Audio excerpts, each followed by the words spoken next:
Welcome to Just the Word, where we're reading through the Bible in 1 year. And I'm Net. Today's reading will come from 1 Samuel chapters 19, 20, and 21. 1 Samuel chapter 19. Saul told his son Jonathan and all the attendants to kill David. But Jonathan was very fond of David and warned him, "My father Saul is looking for a chance to kill you. Be on your guard tomorrow morning. Go into hiding and stay there. I will go out and stand with my father in the field where you are. I'll speak to him about you and will tell you what I find out." Jonathan spoke well of David to Saul his father and said to him, "Let not the king do wrong to his servant David. He has not wronged you, and what he has done has benefited you greatly. He took his life in his hands when he killed the Philistine. The Lord won a great victory for all Israel, and you saw it and were glad. Why then would you do wrong to an innocent man like David by killing him for no reason?" Saul listened to Jonathan and took this oath, "As surely as the Lord lives, David will not be put to death." So Jonathan called David and told him the whole conversation. He brought him to Saul, and David was with Saul as before. Once more, war broke out, and David went out and fought the Philistines. He struck them with such force that they fled before him. But an evil spirit from the Lord came upon Saul as he was sitting in his house with his spear in his hand. While David was playing the harp, Saul tried to pin him to the wall with his spear, but David eluded him as Saul drove the spear into the wall. That night, David made good his escape. Saul sent men to David's house to watch it and to kill him in the morning. But Michal, David's wife, warned him, "If you don't run for your life tonight, tomorrow you'll be killed." So Michal let David down through a window, and he fled and escaped. Then Michal took an idol and laid it on the bed, covering it with a garment and putting some goat's hair at the head. When Saul sent the men to capture David, Michal said, "He is ill."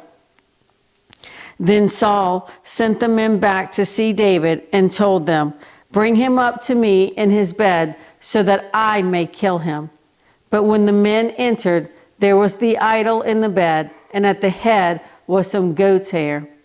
Saul said to Michal, "Why did you deceive me like this and send my enemy away so that he escaped?" Michal told him, "He said to me, 'Let me get away. Why should I kill you?'"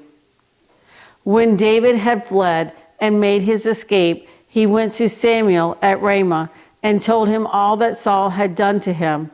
Then he and Samuel went to Naioth and stayed there. Word came to Saul, "David is in Naioth at Ramah." So he sent men to capture him. But when they saw a group of prophets prophesying, with Samuel standing there as their leader, the Spirit of God came upon Saul's men, and they also prophesied. Saul was told about it, and he sent more men, and they prophesied too.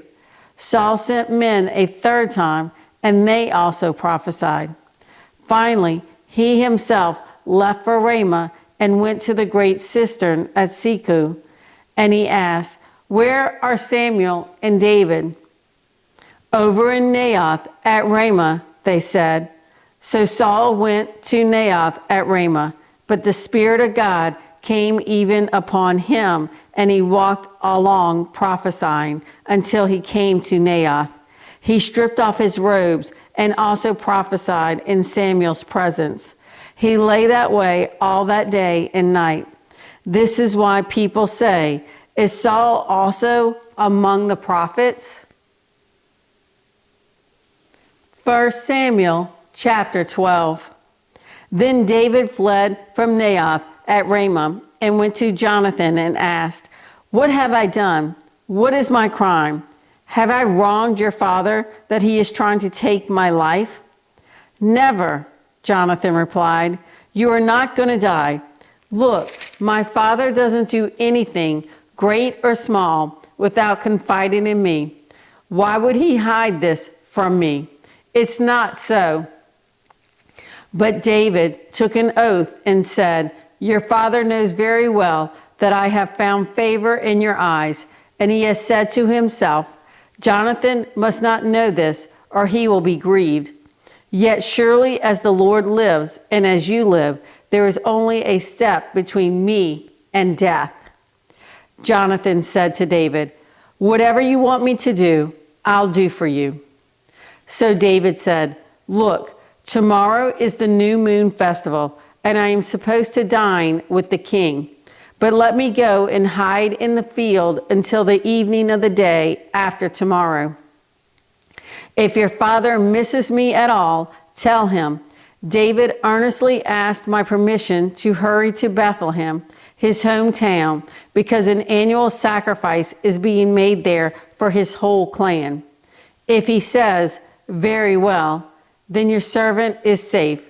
But if he loses his temper, you can be sure that he is determined to harm me.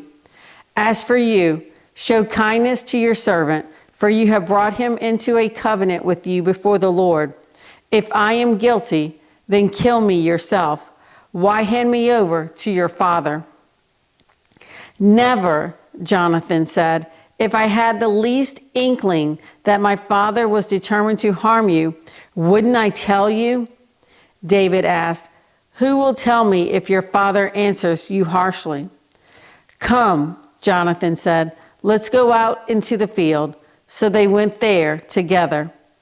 Then Jonathan said to David, "By the Lord, the God of Israel, I will surely sound out my father by this time the day after tomorrow. If he is favorably disposed toward you, will I not send you word and let you know? But if my father is inclined to harm you, may the Lord deal with me, be it ever so severely, if I do not let you know and send you away safely. May the Lord be with you as he has been with my father. But show me unfailing kindness like that of the Lord as long as I live, so that I may not be killed. And do not ever cut off your kindness from my family, not even when the Lord has cut off every one of David's enemies from the face of the earth." So Jonathan made a covenant with the house of David, saying, "May the Lord call David's enemies to account." And Jonathan had David reaffirm his oath out of love for him, because he loved him as he loved himself. Then Jonathan said to David, "Tomorrow is the new moon festival. You will be missed, because your seat will be empty. The day after tomorrow, toward evening, go to the place where you hid when this trouble began, and wait by the stone Ezel. I will shoot 3 arrows to the side of it, as though I were shooting at a target. Then I will send a boy and say, 'Go, find the arrows.' If I say to him, 'Look, the arrows are on the side of you, bring them here,' then come, because as surely as the Lord lives, you are safe, there is no danger. But if I say to the boy, 'Look, the arrows are beyond you,' then you must go, because the Lord has sent you away. And about the matter you and I discussed, remember, the Lord is witness between you and me forever." So David hid in the field, and when the new moon festival came, the king sat down to eat. He sat in his customary place by the wall, opposite Jonathan, and Abner sat next to Saul, but David's place was empty. Saul said nothing that day, for he thought, "Something must have happened to David to make him ceremonially unclean. Surely he is unclean." But the next day, the 2nd day of the month, David's place was empty again. Then Saul said to his son Jonathan, "Why hasn't the son of Jesse come to the meal, either yesterday or today?" Jonathan answered, David earnestly asked me for permission to go to Bethlehem. He said, "Let me go, because our family is observing a sacrifice in the town, and my brother has ordered me to be there. If I have found favor in your eyes, let me get away to see my brothers." That is why he has not come to the king's table. Saul's anger flared up at Jonathan, and he said to him, "You son of a perverse and rebellious woman, don't I know that you have sided with the son of Jesse to your own shame and to the shame of the mother who bore you? As long as the son of Jesse lives on this earth, neither you nor your kingdom will be established. Now send and bring him to me, for he must die." "Why should he be put to death? What has he done?" Jonathan asked his father. But Saul hurled his spear at him to kill him. Then Jonathan knew that his father intended to kill David. Jonathan got up from the table in fierce anger. On that second day of the month, he did not eat, because he was grieved at his father's shameful treatment of David. In the morning, Jonathan went out to the field for his meeting with David. He had a small boy with him, and he said to the boy, "Run and find the arrows I shoot." As the boy ran, he shot an arrow beyond him. When the boy came to the place where Jonathan's arrow had fallen, Jonathan called out after him, "Isn't the arrow beyond you?" Then he shouted, "Hurry, go quickly, don't stop." The boy picked up the arrow and returned to his master. The boy knew nothing of all this, only Jonathan and David knew. Then Jonathan gave his weapons to the boy and said, "Go, carry them back to town." After the boy had gone, David got up from the south side of the stone and bowed down before Jonathan 3 times, with his face to the ground. Then they kissed each other and wept together, but David wept the most. Jonathan said to David, "Go in peace, for we have sworn friendship with each other in the name of the Lord, saying, 'The Lord is witness between you and me, and between your descendants and my descendants forever.'" Then David left, and Jonathan went back to the town. 1 Samuel chapter 21. David went to Nob to Ahimelech the priest. Ahimelech trembled when he met him and asked, "Why are you alone? Why is no one with you?" David answered Ahimelech the priest, "The king charged me with a certain matter and said to me, 'No one is to know anything about your mission and your instructions. As for my men, I have told them to meet me at a certain place. Now then, what do you have on hand? Give me 5 loaves of bread, or whatever you can find.'" But the priest answered David, "I don't have any ordinary bread on hand. However, there is some consecrated bread here, provided the men have kept themselves from women." David replied, "Indeed, women have been kept from us, as usual whenever I set out. The men's things are holy, even on missions that are not holy. How much more so today?" So the priest gave him the consecrated bread, since there was no bread there except the bread of the presence that had been removed from before the Lord and replaced by hot bread on the day it was taken away. Now, one of Saul's servants was there that day, detained before the Lord. He was Doeg, the Edomite, Saul's head shepherd. David asked Ahimelech, "Don't you have a spear or a sword here?" "I haven't brought my sword or any other weapon, because the king's business was urgent." The priest replied, "The sword of Goliath the Philistine, whom you killed in the valley of Elah, is here. It is wrapped in a cloth behind the ephod. If you want it, take it.